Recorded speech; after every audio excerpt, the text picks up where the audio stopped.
In this video, I'm going to talk about guest posting. Guest posting is a great way to build backlinks, establish yourself as an authority in your niche, and to get content for your own blog. Now, there are 3 steps to writing effective guest posts. Now, step number 1 is you've got to do your homework. So you need to check out other blogs in your niche. You want to read them. You want to see how they rank. Do they encourage people to comment? Does it look like they accept guest posts? You want to do all that and stick around and read the blogs and make sure that the two of you are going to be a good fit for one another. And then step 2, you want to be polite. You want to contact the website owner and inquire as to whether they accept guest posts or not. Some do, of course, some don't. Some will only accept guest posts from people they know. And if they do accept guest posts, then ask them what they're looking for. It's very important. Don't just submit an article. That's spamming, and chances are it's going to be deleted straight away. And you want to have some examples of your writing handy, or better still, you want to direct them to your own blog so that they can read some of the posts that you've got there. Okay, step number 3, you want to write your post. And first and foremost, you want to make sure that it fits with the blog's writing style.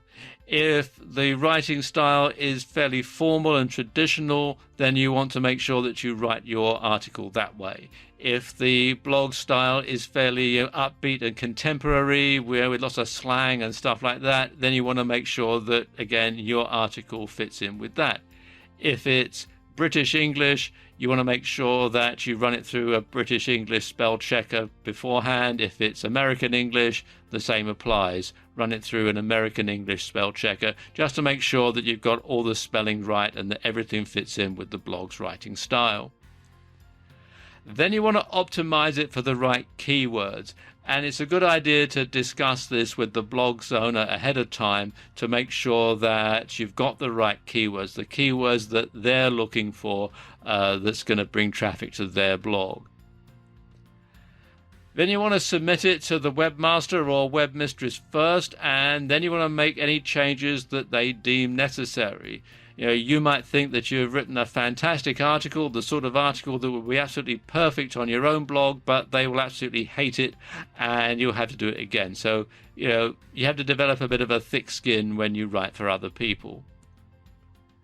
And then you want to stick around after the post has been posted and reply to any comments. You want to answer any questions and so on. Don't just simply write it and walk away and leave the blog site owner to sort out any questions. You want to make sure that you are there to give some sort of after-sales service, if you like.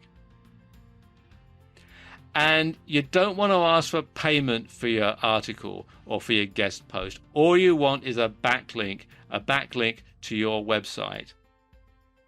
And you want to have it linked to your blog's main URL rather than to a specific page or a specific article, because that's going to help your search engine rankings.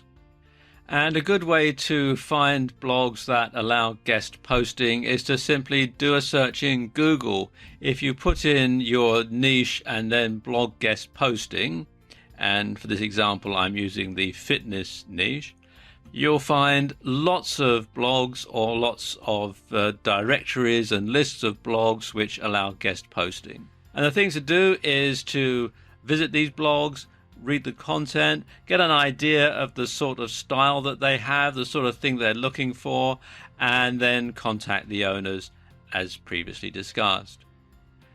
And this is a good way of not only getting traffic to your site for no financial outlay whatsoever, but it's also a way of boosting your reputation in your niche.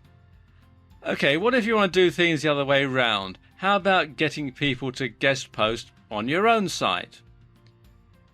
Well, first of all, you want to make sure that your blog ranks highly, because after all, no one is going to want to waste their time by writing an article or a blog post that's going to go on a blog that no one's going to see, because after all, anyone who's going to submit a guest post on your blog is going to want to do so for the same reasons that you want to submit a guest post on somebody else's blog. So you want to make sure that your blog ranks highly and that it's going to be worth their while. And you want to let it be known that you accept guest posts, and you can do that by either stating so on your blog, or you can get in contact with some of the people who run directory sites like we just looked at that list blogs that accept guest posts. And you want to check out potential guest posters before giving them the go-ahead. You want to make sure that they are up to the job. You want to check out other articles that they've written, and if they have their own blog, you want to make sure that it's a good one. You want to make sure that it's getting plenty of traffic and that the articles that are on their blog, the postings that are on their blog, are worth reading. You don't want to have time wasters, because if somebody puts something that is an inferior post on your blog, it's going to reflect badly on you.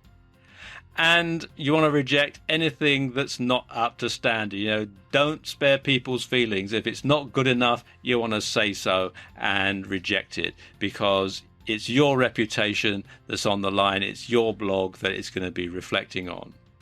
And of course, if you do have to reject something, then you want to tell the guest poster why, and you want to give them the opportunity to make corrections.